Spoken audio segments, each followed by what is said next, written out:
नमस्कार दोस्तों, आज फिर आपका स्वागत है क्राउन इमिग्रेशन के यूट्यूब चैनल पर। तो आज की जो वीडियो है उन बच्चों के लिए हैं जिन्होंने अपनी एजुकेशन पाकिस्तान से की हुई है। तो वो अपने एजुकेशन को किस वे से अटेस्टेड करवाएं, क्योंकि बहुत सारी कंट्रीज़ आपके जो डॉक्यूमेंट हैं वो अटेस्टेड मांगती हैं। वो किस वे से होते हैं उसके बारे में हमारी डिस्कशन रहेगी, क्योंकि हमारे पास नंबर ऑफ़ क्लाइंट्स हैं जो पाकिस्तानी नेशन हैं, बट वो ऑलरेडी फ़ॉरेन कंट्री में सेटल्ड हैं। जैसे वो अपना जो बिज़नेस है मिडल ईस्ट कंट्रीज़ में कर रहे हैं, कोई यूएई में कर रहा है, कोई कतर में, कोई ओमान में, कोई सऊदी में। इवन बहुत सारे जो पाकिस्तानी हैं शेंगन कंट्री में भी सेटल्ड हैं, उनके बच्चे ऑलरेडी वहाँ पर हैं। इवन यूएसए में भी है, यूके में भी है, इवन ऑस्ट्रेलिया न्यूजीलैंड में भी है, वहाँ पर सेटल्ड हैं, उनके बच्चे भी वहाँ पर हैं, लेकिन उन्होंने अपनी जो एजुकेशन है पाकिस्तान से की हुई है। तो उनको काफ़ी प्रॉब्लम आती हैं अपने डॉक्यूमेंटों को अटेस्टेशन करवाने की।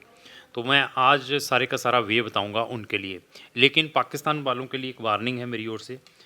सबसे ज़्यादा क्वेश्चन करते हैं, दे मैसेज पे मैसेज, आगे बताइए क्या होगा, कितने पैसे ले रहे हैं, मुझे ये बताइए वो बताइए। मैं इस वीडियो में मैं स्ट्रेट फॉरवर्ड आपके लिए ये बता दूं, आपने अपनी प्रोफाइल भेज दी, हमने आपको अगर पॉजिटिव सिग्नल दे दिया, आप एलिजिबल हैं। उसके बाद अगर आप हमें हमारी रजिस्ट्रेशन फ़ीस ट्रांसफ़र करेंगे तब ही हम आपको टाइम दे पाएंगे। अदरवाइज़ मेरी हाथ जोड़ के आप लोगों से रिक्वेस्ट है, बहुत सारे एजेंट्स हैं वर्ल्ड वाइड कंट्रीज़ में, वहाँ से सर्विस हायर करें। हमसे सर्विस हायर करनी है, हमने टू द पॉइंट बात करनी है। We are not fake, we are not motivator कि आप फॉरेन कंट्रीज़ में जाएं, हम आपका 100% वीज़ा करवा कर देंगे, हम ये है वो करेंगे। एलिजिबिलिटी होगी, स्ट्रेट फॉरवर्ड टेल कि हाँ आपकी एलिजिबिलिटी है, हम आपका काम कर सकते हैं। 90 से 95% चांसेस है। This is our service charges. पैसा डालिए, उसके बाद सारा दिन क्वेश्चन करिए, then we are at your disposal. But without any unnecessary दे क्वेश्चन पे क्वेश्चन, दे फ़ोन पे फ़ोन, दे क्वेरी, ख़त्म ही नहीं होती। जितने भी एमबीबीएस के स्टूडेंट हुए, जितने भी वहाँ पर फ़ॉरेन में सेटलमेंट जिन्होंने इन्वेस्टमेंट करनी है या फ़ॉरेन में स्टडीज़ करनी है, क्वेश्चन ही नहीं ख़त्म होते उनके। मेरी हाथ जोड़ के रिक्वेस्ट है, अननेसेसरी हमें संपर्क ना करें। हमारी जैसी इन्फॉर्मेटिव वीडियोज़ को देखकर अपने लेवल पर अप्लाई कर लें, ताकि आपको भी पता चल जाए, एहसास हो जाए कि हाँ आप अपना काम कर सकते हैं, या हमें हमारी जैसी कंपनी को हायर करना पड़ेगा।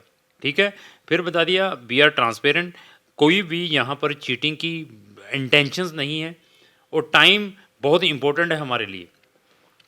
अभी मैंने बहुत सारे स्टूडेंट्स के वीज़ाज़ डाले हैं, जो पाकिस्तानी नेशन है, डिफरेंट डिफरेंट लोकेशंस में ऑलरेडी सेटल्ड हैं उनके बच्चों के।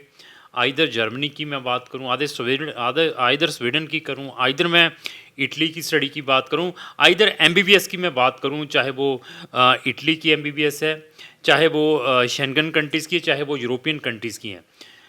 तो उनको कुछ डॉक्यूमेंटों के प्रोसेस के थ्रू जाना पड़ता है, बट डिपेंड है कि आप कौन सी कंट्री में अपना केस डालने के लिए जा रहे हैं। फॉर एग्जांपल मैं एक दे देता हूँ, समटाइम्स जब आप इटली में अपना केस डालते हैं तो आपको इस प्रोसेस के थ्रू जाना पड़ेगा।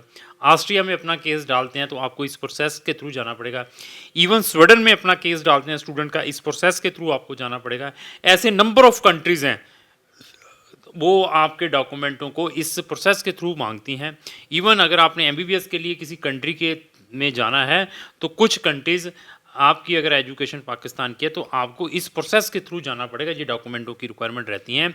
इवन अगर आप यूएई में ऑलरेडी डिग्री की हुई है पाकिस्तान से, और यूएई में वहाँ पर अपनी डिग्री को लीगलाइज करवाना है, यूज़ करना है, तो तब भी आपको इसी प्रोसेस के, जिसको हम एम्बेसी अटेस्टेशन कहते हैं, इसी प्रोसेस के थ्रू जाना पड़ता है।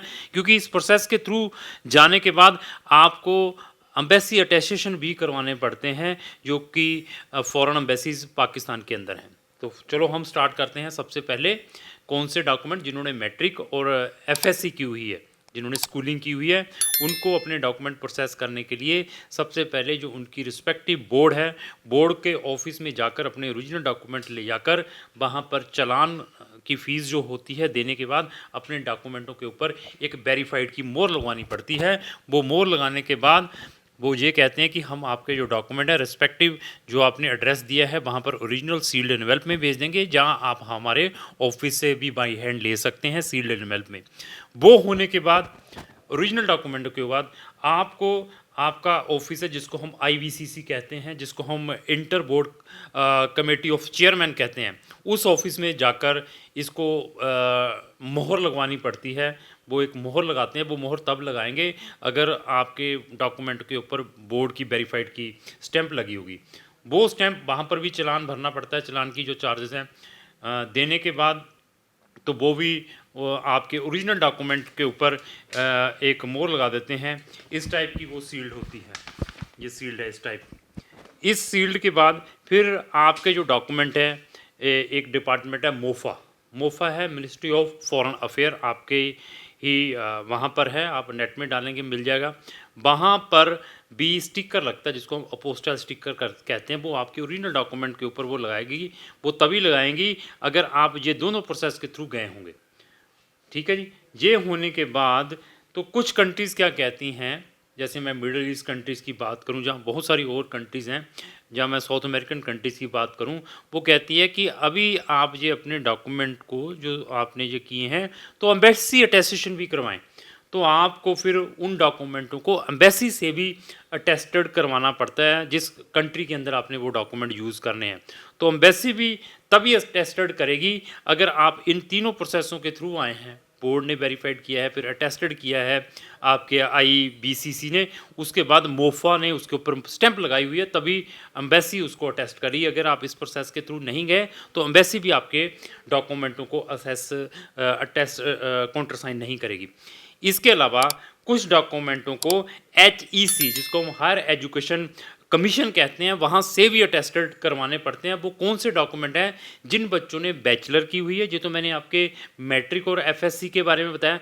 जिन बच्चों ने बैचलर के, मास्टर के या PhD के डॉक्यूमेंट अटेस्ट करवाने हैं तो उनको अपने document HEC higher education commission डालेंगे नेट के अंदर, उसका ऑफिस मिल जाएगा, वहाँ से अटेस्टेशन करवाने पड़ते हैं। तो उसके बाद फिर मोफा आपके डॉक्यूमेंटों को अटेस्ट करता है। ये सारे का सारा प्रोसेस है, क्योंकि मैं नंबर ऑफ़ एप्लीकेशन वहाँ की भी प्रोसेस करता हूँ जब हमारे पास आती हैं। इवन हमारे पास श्रीलंकन क्लाइंट्स भी हैं, बांग्लादेशी क्लाइंट्स भी हैं, नेपाली क्लाइंट्स भी हैं जो हमारी सर्विसेज हायर करते हैं। उनको भी इस प्रोसेस के थ्रू जाना पड़ता है। तो उनके लिए क्या प्रोसेस है मैं आने वाली वीडियोस में बताऊंगा। फिर बता दिया, पाकिस्तान वालों के लिए स्पेशल इंस्ट्रक्शन है, फालतू में मैसेज ना लिखें, हमें हाथ जोड़ के हमारी रिक्वेस्ट है, सीरियस है तो हमें कांटेक्ट करें, टू द पॉइंट बात करें। हम सिर्फ आपको फ्री में 5 मिनट दे सकते हैं व्हाट्सएप के ऊपर। उसके बाद अगर हमारा और टाइम चाहते हैं, आपको हमारे साथ रजिस्ट्रेशन करवानी पड़ेगी, देन हम आपकी फुली हेल्प करेंगे जहां की भी आपकी एलिजिबिलिटी बनेगी। एलिजिबिलिटी नहीं बनेगी, स्ट्रेट फॉरवर्ड हम आपका केस क्लोज कर देते हैं।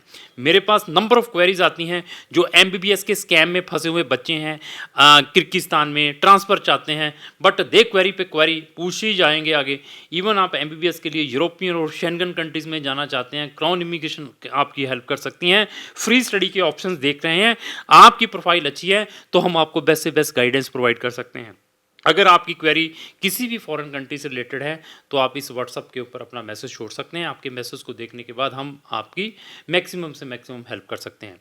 तो क्राउन इमिग्रेशन के सोशल मीडिया के ऊपर इस टाइप की बहुत सारी वीडियोज़, अगर उनको भी देखना चाहते हो तो हमारे सोशल मीडिया को ब्राउज करके देख सकते हैं। लास्ट में मेरी यही रिक्वेस्ट है कि अगर आपको जो मेरी वीडियो अच्छी लगी इसको लाइक एंड शेयर करना ना भूलें। Thank you.